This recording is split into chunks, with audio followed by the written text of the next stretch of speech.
നമസ്കാരം. അനന്യ ഭട്ടിനെ കൊലപ്പെടുത്തിയത് ആരാന്ന് ഞാനല്ല അന്വേഷിക്കേണ്ടത്. ആ അമ്മന്റെ ആവശ്യം ഇത്രേ ഉള്ളൂ. അനന്യ ഭട്ട് എന്ന് പറഞ്ഞ ഒരു കുട്ടിയുടെ എന്തെങ്കിലും ഒരു അന്ത്യകർമ്മം ചെയ്യാൻ വേണ്ടിയിട്ട് ഹിന്ദു ആചാരപ്രകാരം ആ അമ്മക്ക് അന്ത്യകർമ്മം ചെയ്യാൻ വേണ്ടിയിട്ട് വല്ല അസ്ഥികൂടവും വല്ല അസ്ഥിയോ ഉണ്ടോ കൊടുക്കുന്നത് മാത്രമേ പറഞ്ഞിട്ടുള്ളൂ. സുജാത ഭട്ടിന്റെ സഹോദരൻ തന്നെ മാധ്യമങ്ങളോട്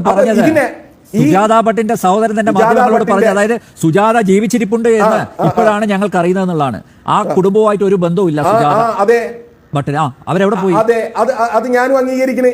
സുജാത ഭട്ടുമായിട്ട് മണിക്കൂർ കണക്കിന് സംസാരിച്ച ആളാണ് മനാഫ്.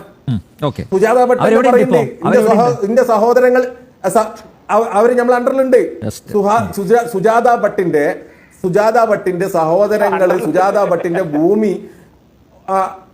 അപ്പൊ നിങ്ങളുടെ അണ്ടറിലാണ് ഇവരെല്ലാം ഉള്ളത്. അതായത് ഈ സോക്കോൾഡ് ശുചീകരണ തൊഴിലാളി സുജാത ഭട്ട്, ഇനി അനന്യ ഭട്ട് കൂടി ഉണ്ടോ? നിങ്ങൾ ഒളിപ്പിച്ചതാണോ? അങ്ങനെ നിങ്ങൾക്ക് എങ്ങനെ വേണമെങ്കിലും വ്യാഖ്യാനിക്കാം. അതൊന്നും ഒരു കുഴപ്പം. അപ്പോൾ ഇതാണ് ഉഡായിപ്പ് മനാഫ്, ലോറി ഉടമ മനാഫ് എന്നൊക്കെ പറഞ്ഞ് യൂട്യൂബ് ചാനലുള്ളവനാണ്. മലയാളിയായ ഇവൻ കുറേ കാലമായിട്ട് കർണാടകയിൽ അവിടെ ഈ ധർമ്മസ്ഥല എന്ന ഒരു ക്ഷേത്ര നഗരിയുണ്ട്. അതിനെ ഇകഴ്ത്താനും അപമാനിക്കാനുമുള്ള പ്രവൃത്തിയിൽ ഉൾപ്പെട്ടിരിക്കുന്ന ഒരു വ്യക്തിയായിരുന്നു. ഇനിയിപ്പോൾ അങ്ങനെ തന്നെ പറയാം, കാരണം തെരുവുകളെല്ലാം പുറത്തോട്ട് വന്നുകൊണ്ടിരിക്കുകയാണ്.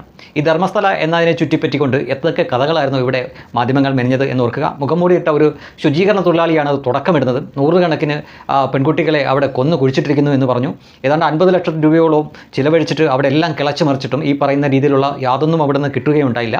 പിന്നീട് അതിന് അവരുടെ ആരോപണത്തിന് ശക്തി കൂടാൻ വേണ്ടിയിട്ടാണ്, ശക്തി പകരാൻ വേണ്ടിയിട്ടാണ് സുജാത ഭട്ട് എന്ന് പറഞ്ഞ ഒരു പ്രായമുള്ള സ്ത്രീയെ അവർ കൊണ്ടുവരുന്നത്. ആ സുജാത ഭട്ടിൻ്റെ കാര്യമാണ് പറഞ്ഞ് അവൻ അറിയാതെ വിളിച്ചു പറയുന്ന സത്യം, സുജാത ഭട്ട് അവൻ്റെ അണ്ടറിലാണ് എന്നാണ് പറയുന്നത്. ഇവൻ്റെ അണ്ടറിൽ സുജാത ഭട്ട് ഇരിക്കേണ്ട കാര്യം എന്താണ്? ഇവൻ വെറും ഒരു യൂട്യൂബർ മാത്രമാണ്. അപ്പോൾ ഇവൻ്റെ പിന്നിൽ മറ്റു ആളുകൾ കാണും. ഈ സുജാത ഭട്ടിനെ കൊണ്ട് കള്ളം പറയിക്കുകയായിരുന്നു എന്ന് ഇപ്പോൾ SIT തെളിയിച്ചിരിക്കുകയാണ്. കാരണം ഈ സുജാത ഭട്ടിൻ്റെ കാണാതായി അല്ലെങ്കിൽ കൊല്ലപ്പെട്ടു പോയി എന്ന് പറയുന്ന ആ മകൾ അനന്യ ഭട്ട്, അങ്ങനൊരു വ്യക്തിയില്ല. ഈ അനന്യ ഭട്ടിൻ്റെ ആയിട്ട് കാണിച്ചിരിക്കുന്ന ഫോട്ടോ ഒരു വാസന്തി എന്ന് പറഞ്ഞൊരു സ്വദേശിയുടെയാണ്. ആ കുടക് സ്വദേശി 2007 തന്നെ മരിച്ചുപോയതാണ്. അവരുടെ ഫോട്ടോയിൽ ചില ഫോട്ടോഷോപ്പ് പരിപാടിയൊക്കെ കാണിച്ചിട്ടാണ് അനന്യ ഭട്ട് എന്ന് പറഞ്ഞൊരു ഇല്ലാത്തൊരാളെ അവർ ഉണ്ടാക്കിയത്. ഇതിപ്പോൾ ഏഷ്യാനെറ്റിൻ്റെ കർണാടകയിലെ സുവർണ ന്യൂസ്, ഏഷ്യാനെറ്റിൻ്റെ ആണ്, അവിടെ സുവർണ ന്യൂസ് എന്നാണ് അറിയപ്പെടുന്നത്. അവർ തന്നെ ഈ വാർത്ത പുറത്ത് കൊണ്ടുവന്നിരിക്കുകയാണ്. അപ്പോൾ ശരിക്കും പറഞ്ഞു കഴിഞ്ഞാൽ ഇവനെയാണ് പിടിച്ചകത്തിടുന്നത്. ഈ മനാഫ് എന്ന് പറഞ്ഞാൽ ഈ ഉഡായിപ്പിനെ പിടിച്ചകത്തിടുകയും നല്ല വേണ്ട രീതിയിൽ ചോദ്യം ചെയ്ത് ഈ സത്യമൊക്കെ പുറത്തു കൊണ്ടുവരണം. എന്തുദ്ദേശത്തോടു കൂടിയാണ്?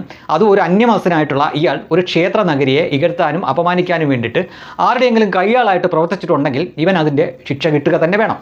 അവൻ യാതൊരു ഉളുപ്പുമില്ലാതെയാണ് പറയുന്നത് സുജാത ഭട്ട് അവൻ്റെ അണ്ടറിലുണ്ടെന്ന് പറയുമ്പോൾ എന്താണ് ഇവൻ്റെ താല്പര്യം അവിടെ?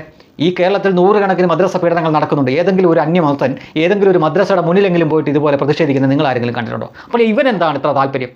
മറ്റൊരു മതസ്ഥരുടെ അവിടുത്തെ ഒരു ആരാധനാലയം അല്ലെങ്കിൽ ഒരു ക്ഷേത്ര നഗരി അതിനെ അപമാനിക്കാനും ഇകഴ്ത്താനും വേണ്ടിയിട്ട് ഇതേപോലെ ഗൂഢാലോചന ചെയ്യുന്ന ഒരു കൂട്ടത്തിൻ്റെ കൂടെ നിന്നിട്ട് ഇത്തരം തെമ്മാടിത്തരങ്ങൾ കാണിക്കേണ്ട കാര്യം എന്താണിത്? അപ്പോൾ സ്വാഭാവികമായിട്ടും ഇവന് വിദേശങ്ങളിൽ നടക്കാം, ഇവന് ഫണ്ട് വരുന്നുണ്ട്, മറ്റു പലരും ഇവൻ്റെ പിന്നിലുണ്ട്. ഈ സുജാത ഭട്ട് തന്നെ ഇവൻ്റെ അണ്ടറിലാണ് എന്ന് പറയുമ്പോൾ ഇവൻ ആ ഗൂഢാലോചനയുടെ ഭാഗമാണ്.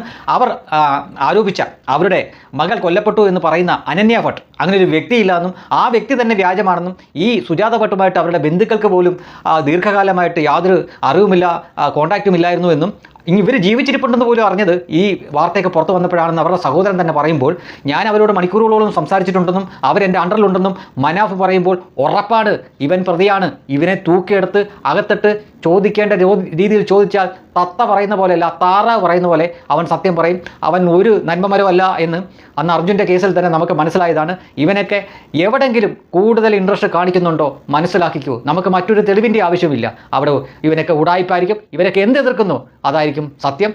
ഈ ഒരു കേസിലും അത് തന്നെ തെളിയുകയാണ്. ഇവനൊക്കെ അനാവശ്യമായിട്ട് തിടുക്കവും താല്പര്യവും ഒക്കെ കാണിക്കുകയും ഇവിടുന്ന് പോകുന്ന മാധ്യമപ്രവർത്തകരോട് എല്ലാം ഇല്ലാത്തതും ഉള്ളതും എല്ലാം കൂടെ കയ്യിൽ നിന്നിട്ടൊക്കെ പറയുകയൊക്കെ ചെയ്തപ്പോഴേ നമുക്ക് അറിയാമായിരുന്നു ഇവനൊക്കെ ഉടായിപ്പാണെന്ന്. അത് വീണ്ടും ഈ കാര്യത്തിൽ കൂടി അച്ചട്ടായിരിക്കുകയാണ്. ഇത്തരം ചില അറബി നാമധാരികളുണ്ടല്ലോ, ഇവനൊക്കെ ഏതെങ്കിലും കാര്യത്തിനെ എതിർക്കുന്നുണ്ടോ അപ്പോൾ നമുക്ക് ബ്ലൈൻഡായിട്ട് വിശ്വസിക്കാവുന്ന ഒരു രീതിയിലേക്ക് വന്നിരിക്കുകയാണ് ഇപ്പോഴത്തെ ഈ സാഹചര്യങ്ങളൊക്കെ. ഇവനൊക്കെ എന്തെങ്കിലും കാര്യങ്ങൾ എതിർത്താൽ അത് നല്ലതായിരിക്കും, ഇവനൊക്കെ എന്തെങ്കിലും കാര്യത്തിനെ അനുകൂലിച്ചാൽ അത് മോശമായിരിക്കും. ഇനി തിരിഞ്ഞും പിരിഞ്ഞും നോക്കേണ്ട കാര്യമില്ല. ഏതാണ്ട് ആ രീതിയിലേക്ക് തന്നെ വന്നിരിക്കുകയാണ്.